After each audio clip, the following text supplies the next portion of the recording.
where we actually drop the udon. Oh my gosh. Yeah. So that's fresh udon every 20 minutes.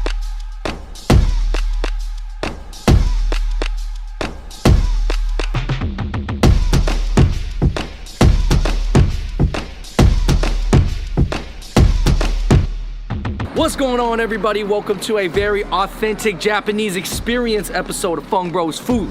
Macardonaldo. We are here with our Japanese friend Chi from New York. Konnichiwa, yoroshiku onegaishimasu. You can speak English too. Shut up. I like that though. Chi, that's not your real name though. Chi, it's Chikori. Chiori Koike. We are out in West LA on Sawtell. And if you guys don't know, this is a famous Japanese street. It's like the West Side, Little Tokyo, or better yet, Little Osaka. Today we're gonna be checking out one of the most authentic Japanese experiences you can get in America. Hands down, I read it. I don't know, I read it. We got the articles to back it up. This spot is very famous and authentic for many, many reasons, mostly because it's very quick, it's very affordable, and it's really, really good. Eco!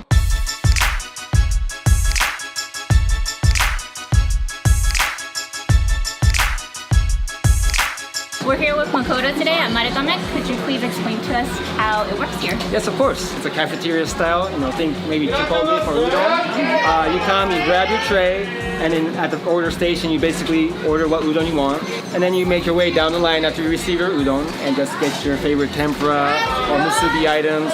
Make your way all the way down to the drink station, get your drinks, pay for your order.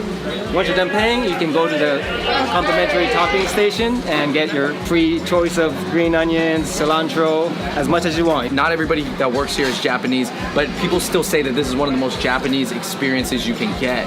Why is that? We bring the concept straight from Japan. The equipment, the ingredients are all from Japan. We bring the training from Japan as well, so we train the staff to provide omotenashi, which is giving to the customer, accommodating, making their experience as good as possible. So we bring the Japanese service style to America, which we feel that the customers would love, that extra degree of service. I think I need to go back in the back of the kitchen to go talk to the chef Yes. in order for me to decide which one I want. I'm entering the kitchen of Marugame Udon right now. Let's go see what we find, man.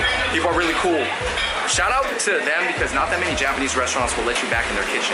What are we doing here? Can we explain? We're doing spam. That will be called for Rikake spam.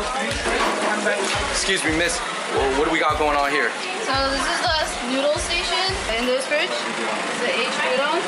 The H And we udon. have these here. Okay. We just pretty much flatten them, and then pretty much this station over here is where we pretty much get the shape of the actual udon. Wow. And then here is where we actually drop the udon. Oh my gosh. Yeah. So that's fresh udon every 20 minutes. You guys all got different stations. I'm just hopping station to station. Yeah. It's like an RPG game. We got different soups right here. This is the signature, basic, just house broth. This is the kake. And then we got the tonkatsu. Real milky. Wow. This is the bukkake. Yeah. Bukkake. Okay, Yeah. what is bukkake made? Is this So it has bonito and seaweed in it. So it's like the sauce version of the kake. Yeah. awesome? Awesome. Yeah. Okay. And then finally we got the curry. Okay. Yeah, so we got the curry soup. Sweet potato. The sizzle. Beautiful. I hear it. It's dope. Alright, I'm gonna toss Okay. it. You that. You see a close up. It looks like Twinkies, but it's not. Beautiful, they made it big. I made my way around this kitchen. I'm deciding what I want. So many choices. Quality's high. I can actually afford all of it if I wanted to. So I'm really excited, right?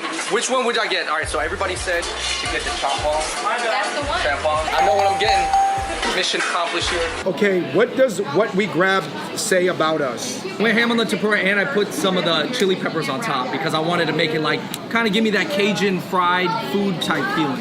This is my favorite thing I wanted to try eating. Musubi. Yeah. David, you have the I traditional. have the traditional one because I'm the most traditional. All right, why are we pulling out noodles out of water? At Akama, actually, they said that when they cook it in this, it gives the udon a different texture, so it's a little bit more chewy than the rest of the udon that we're You mean gonna try. out of the wood bowl? Kama udon. Oh, that's low-key really good. You wouldn't think I had a lot of flavor. The ginger flavor is really strong in that. So bukake means to dump on. So the noodles are a lot more firm with the old one. That's really good. The bukkake udon is lit. Okay? It's lit. No, say you like the I really like that one. All right, guys, I'm moving on to the champion, the champon. This is the one that everybody in the back told me to try. Champon, it was started at a Chinese restaurant in Nagasaki. It's inspired by a Fujianese dish. So let me try this. Oh, dang. That does taste kind of Chinese. It tastes kind of like a dumpling because you have pork and cabbage. You have similar ingredients as a dumpling. Or you and Jeannie are going for the spam musubis. Is that the noise you have to make? Can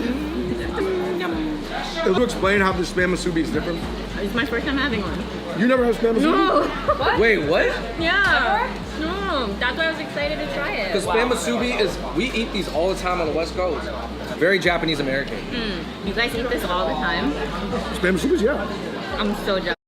Everybody bring out their favorite fried item. Tamagoyaki. Go. This is good. 超美味しい. You know, like in bento boxes, tamagoyaki is something that like is always included, but not. I've never saw it like fried. No, I'm gonna get to saving my this till fried egg. later. Tempura egg. I'm not crazy about this one. It just tastes like an egg. Yeah. We are moving on to more udons here at Marugame. Yeah. I have the kare udon. I don't know. It's either between this one or the bukkake. I got the double nikutama. She is experiencing Japanese experiences on the West Coast. Okay, I got the mentai kamatama. That's really good if you like mentai. It's not spicy at all. I want to point out something that I'm actually extremely attracted to, which is this huge tempura broccoli. Like, usually when you see tempura broccoli, it's not this big. I'm so excited about this. That's good. That's gonna be good. Yo, this is a chicken katsu. Oh my god. Oh no, there's a bone in it. No, that's a it's stick. egg. How is that? Your face. Your No, it's face. good, actually. Chi, you've been to Japan. Like, why would people say that this is the most authentic experience that you can get in LA? This type of style works really well in like the subways. You know, like the guys going to work. You just want like a quick bite, but you don't want like crappy food. In Japan, they're like really, really picky about customer service. Did you feel like that carried over in your family and your jobs? Oh yeah. And I think it doesn't work in America. New York, like there's no authentic Japanese people carrying on like the restaurants or anything like that. It's always a different race carrying on a Japanese restaurant. So what? I mean, are you saying other races can't like They serve people as well? No, they can, but like even like they explained here, they train them really properly to understand the culture behind what you're serving. Right. You know, and a lot of people just get infatuated with like the idea without really understanding the culture behind it. How are you supposed to eat this? Are you supposed to pick at it? No, usually it's like soaked into the broth, so it kind of like, you know, and you eat it with the noodles. So not just like this? I just like Inari. Is a fish cake with sushi rice. Well, actually, Mom used to make these. yeah. Growing up, she used to stuff. What do you mean? You said that like we had the same mom. No, every Yes. Asian mom has packed this in her lunchboxes. That is true. I also think it's because our mom spent some time in Japan. All right. You know what I like about this? Is I love that light vinegar flavor on the rice. Here's my thing about potato croquettes. It's like the vegetarian chicken katsu, where it's like fried the same way, but there's no meat inside. Usually when you think of places that offer a very Japanese experience, you're thinking, yo, that's gotta be like $30, $40 a person. You could come out of here spending like 10 to 20 instead of 40 to 50. I mean, that's a pretty big difference. And sometimes that's the most authentic because like everybody has like expensive Japanese restaurants in their big city that they're in, but like, do you have a cheap restaurant? Like you really eat what the working people eat. That's oftentimes the most authentic. Just like $1 pizza is to New York, you know how everybody eats that? If you feed the regular people, that is authentic. I'm gonna try this salmon musubi. David, you know I'm the mixologist, so I'm about to mix up these two Orsen eggs that I got. I'm about to dip on a giri nap. Do you notice over time that there's more Japanese concepts being directly ported from Japan to the US? The Ichiran, Ikinari, and Marugame Udon all pretty much like feel the same as they do in Japan. That's how it should be.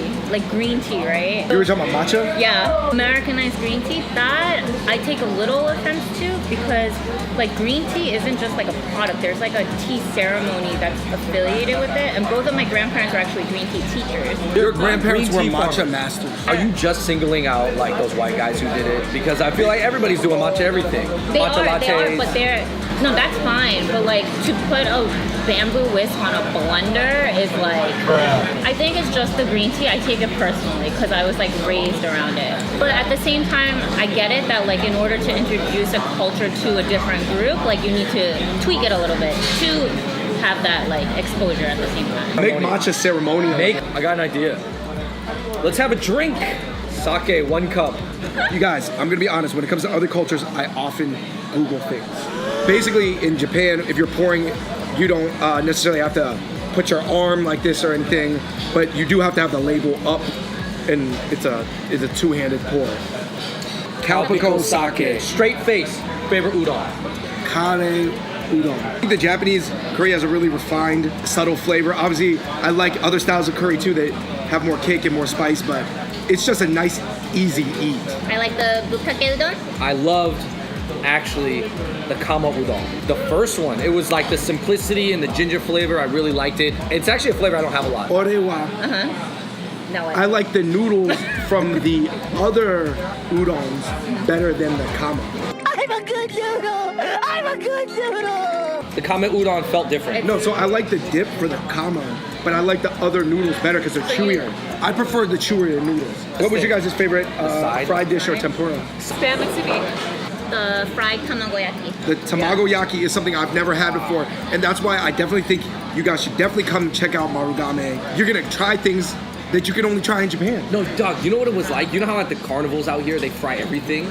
It was kind of like that in a Japanese way here. They were like, yo, tamago, we frying it. The inari. I think that is actually my absolute favorite. Are you very proud of Naomi Saka? Yeah. There's some like controversies that happen, but it's okay. What do you think about like the controversy that it sparks? Because for the longest time, Japan is a homogenous place. Yeah. But then it's like, now you have these people representing Japan that they don't look Japanese. They get like hypocritical depending on the situation, you know? Like when they're representing the flag, it's like, oh yeah, you know, we support you 100%. But then when it comes to like, you know, the racial factor and like the nitty gritty, then it turns like questionable. Do you think it's gonna bother Japanese people if all their top athletes are just half black? I mean, Hey, let me just tell you, it's possible. Shout out to Yuta Watanabe though, but Roy Hachimura is probably better. What are some other things that you would like to see come over from Japan that you think have more global appeal to the Western market? Animal cafes. They have the Hedgehog Cafe, right? I went to those things in Japan. But don't you think it's not just the cuteness, it's therapeutic too? It is, it is. When you hold mammals, it releases like serotonin or... They just need to have certain regulations so that all the animals are treated well, everybody's clean, handling them, there's no abuse or like, you know, all that stuff. Do you know what's something that came from Japan that blew up in America? Shiba Inus. That's the dog I want. Here's the one thing I would like to see come over. High quality bento boxes like from Lawson's or from like 7-Eleven. High quality convenience stores. Yeah. Thank you so much for doing this episode. Chi, is there anything last things that you would like to say about being second gen Japanese but growing up in America? Be weird, guys. Stay hentai. I take it. I gotta say, my major takeaway from this is that it was really cool to get a full Japanese experience at this price point in America. I've never seen anything like it. I think you're gonna see more of these like quote unquote, you know, affordable experiential food concepts come over to America. I think spots like this, where you have to pick your own food out, are teaching people to be more cooperative and work with each other. Because someone could easily sneeze and cough all over that tempura over there and just ruin it. But when you walk into here, you don't feel like doing that. Also, I think it actually teaches portion control because you have to pay a la carte piece by piece. So what are you gonna do? Get a bunch of stuff and then throw it away?